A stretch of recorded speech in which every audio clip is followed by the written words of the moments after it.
Hello दोस्तों, मैं doctor Sanju और आज के हमारे इस वीडियो में मैं आपको बताने वाली हूँ कि प्रेगनेंसी के दौरान महिलाओं का ब्लड प्रेशर कितना होना चाहिए।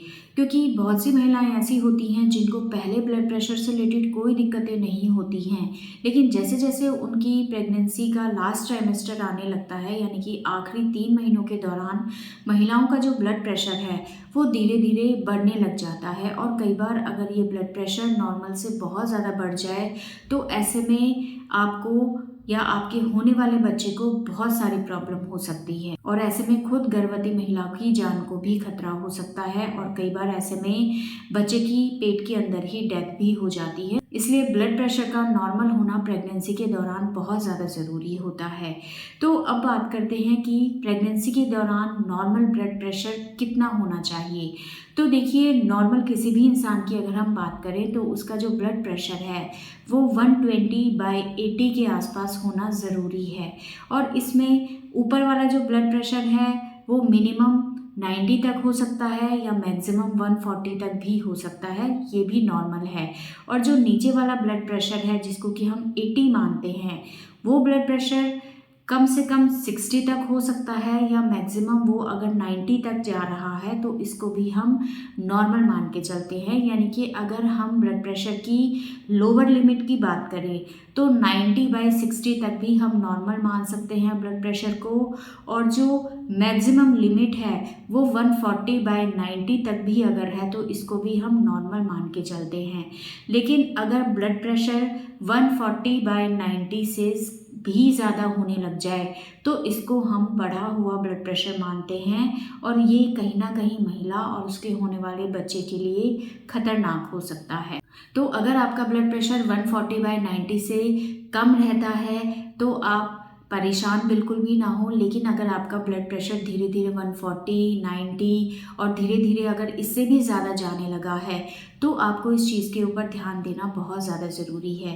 क्योंकि अगर महिला का ब्लड प्रेशर बढ़ने लगता है तो इससे क्या होता है, जो ब्लड वेसल्स होती हैं प्लेसेंटा के अंदर वो डैमेज होने लगती हैं ब्लड के ज़्यादा प्रेशर की वजह से, और इससे अंदर छोटे छोटे क्लॉट्स प्लेसेंटा के अंदर बनने लग जाते हैं। और क्लॉट यानी कि एक तरह के खून के थक्के बनने लग जाते हैं और इसकी वजह से जो बच्चे की तरफ ब्लड जा रहा है उसके अंदर रुकावट आने लगती है, जिससे बच्चे को प्रॉपर ब्लड सप्लाई नहीं मिलती है और इससे बच्चे की ग्रोथ के ऊपर इफ़ेक्ट पड़ता है। और अगर ये प्रॉब्लम बहुत ज़्यादा रहने लग जाए तो इससे कई बार बच्चे को ब्लड सप्लाई मिलनी इतनी कम हो जाती है कि पेट के अंदर ही बच्चे की डेथ भी हो जाती है।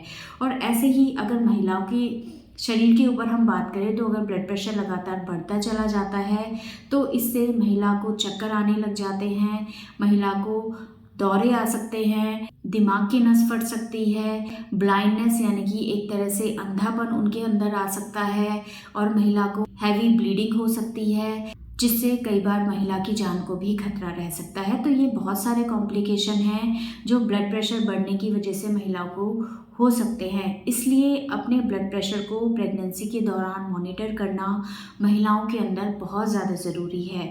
और ज़्यादातर इस ब्लड प्रेशर के बढ़ने के चांसेस आपके सेकेंड ट्राइमेस्टर के दौरान रहते हैं। जैसे ही महिलाओं को सेकेंड ट्राइमेस्टर लगता है, यानी कि लगभग चौथे 5वें महीने के बाद से महिलाओं के अंदर ब्लड प्रेशर बढ़ने के चांसेस हो सकते हैं। तो ऐसे में चौथे 5वें महीने के बाद से हर हफ्ते या 15 दिन में अपना ब्लड प्रेशर आप ज़रूर चेक कराएं। और अगर आपको लगता है कि ब्लड प्रेशर पहले के कंपैरेटिवली आप धीरे धीरे बढ़ने लगा है और ये 140/90 तक जा रहा है तो ऐसे में डॉक्टर की एडवाइस आपके लिए लेना बहुत ज़्यादा ज़रूरी है। प्रिकॉशन के तौर पे आप अपने ब्लड प्रेशर को कम रखने के लिए अपनी डाइट में नमक का इस्तेमाल बहुत कम कर दें। दूसरा, खाने में बहुत ज़्यादा मीठा, चिकना, तला हुआ इन चीज़ों को आप कम कर दें। और जो भी चीज़ें ब्लड प्रेशर को बढ़ाने का काम करती है, जैसे कि बहुत ज़्यादा स्ट्रेस लेना या बहुत ज़्यादा चाय, कॉफ़ी या बहुत ज़्यादा स्पाइसी चीज़ें लेना, बाहर की चीज़ें लेना, इन चीज़ों को आप अपने डाइट में कम कर दें। हरी सब्जियां, फ्रूट्स ज़्यादा से ज़्यादा खाएं, रेगुलर ब्रीदिंग एक्सरसाइज करें, घूमना फिरना करें। तो ये चीज़ें भी अगर आप करेंगी तो इससे आपका बीपी कंट्रोल रहेगा। लेकिन अगर 140/90 से ज़्यादा ये जा रहा है, ये सब चीज़ें करने के बाद बाद भी, तो ऐसे में फिर डॉक्टर से इस बारे में कंसल्ट करना आपके लिए बहुत ज़्यादा ज़रूरी है, क्योंकि ये बढ़ा हुआ ब्लड प्रेशर माँ और बच्चे दोनों के लिए खतरनाक हो सकता है। इसलिए अगर आपको प्रेगनेंसी चल रही है तो प्रेगनेंसी के चौथे 5वें महीने के बाद से आप अपना ब्लड प्रेशर रेगुलर चेक कराएं। अगर आप अपने डॉक्टर के कांटेक्ट में रहते हैं तो रेगुलर विजिट जब भी आप करेंगे तो डॉक्टर आपका ब्लड प्रेशर मॉनिटर रखेंगे। लेकिन अगर किसी कारणवश आप डॉक्टर के पास नहीं जा पा रहे हैं तो आप कहीं भी किसी भी क्लिनिक पे कम से कम अपना ब्लड प्रेशर तो रेगुलर मॉनिटर करते रहें और इस चीज़ के ऊपर लगातार नज़र बनाए रखें कि कहीं आपका ब्लड प्रेशर बढ़ तो नहीं रहा है।